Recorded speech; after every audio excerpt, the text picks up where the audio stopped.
Instituti Albanologjik i Kosovës ka mbajtur takimin e fundvitit, në cilin janë shpalosur të arriturat e vitit që po lëm pas, si dhe planet e punës për vitin e ardhshëm. Drejtori Naim Berisha ka deklaruar se gjatë vitit 2025 janë realizuar 38 projekte, 18 aktivitete shkencore dhe përuruese. Janë i lumtur që çdo vit kemi një mesatar të botimeve nga 20 deri në 30 botime të veçanta çdo vit.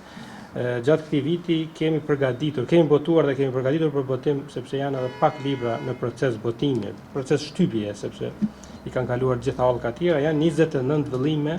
Pra Instituti Albanologjik e përmbyll vitin suksesshëm me 29 vëllime ose 29 botime. Përveç kësaj, instituti ka pasur edhe përfaqësim ndërkombëtar, si në punë kërkimore në terren dhe arkiva, ashtu edhe në ligjërata shkencore. Gjatë këtij viti, punonjësit e institutit kanë marrë pjesë në aktivitete të ndryshme ndërkombëtare në vende të ndryshme, me 59 kumtesa ose paraqitje në aktivitete të caktuara.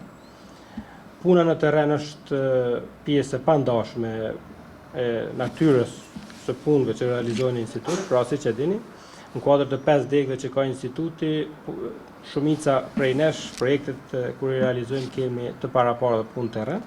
Gjatë këtij viti 11 studiues kanë realizuar punë kërkimore individuale në terren, në arkiva, në biblioteka e tjera dhe nga një përllogaritje si e bëjmë ne është rreth 75 ditë punës pra këta 11 punës shkencore. Ndër të tjera u theksua edhe pajisja e institutit me numrin standard ndërkombëtar të publikimeve serike ISSN. Nëse kërkojmë të indeksohemi në platformat të cilat sot çuditshëm për mua kanë marrë shumë rëndësi edhe për fushat identitare siç janë albanologjia, ne duhet të pajisemi me një ISSN të re, e cila automatikisht e qet Instituti Albanologjik Prishtinë, Serbia, pra sepse ISSN-ja e revistës tonë është e ish Jugosllavisë dhe ne nuk mund ta pranojmë një gjë të tillë. Pra, jemi duke bërë përpjekje që përmes disa mundësive të reja që na janë dhënë tash, të jemi në hap me zhvillimet gjithëmbarshme, revistat tona të indeksohen, por duke përdorur një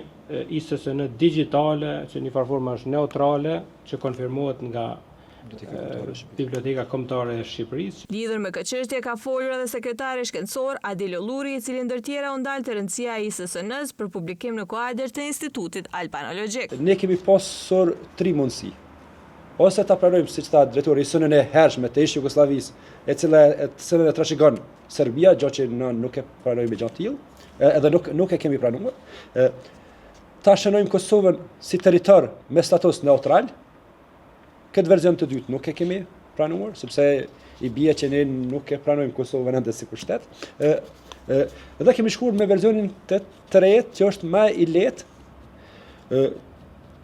ku mendimin e Shqipërisë ta marrim ISSN-n elektronike, por të konfirmohet nga institucionet bibliotekare të Shqipërisë që është revistë ekzistuese, edhe të ruhet tradita e jonë. Ndërkaq në listën e prioriteteve për vitin 2026 u tha se do të jetë edhe përfundimi i projektit të fjalorit të madh të gjuhës shqipe, si dhe botimi online i 125.000 njësive leksikografike. Po ashtu do të vazhdohet me projekte të natyrave të ndryshme, të cilat janë realizuar gjatë vitit 2025.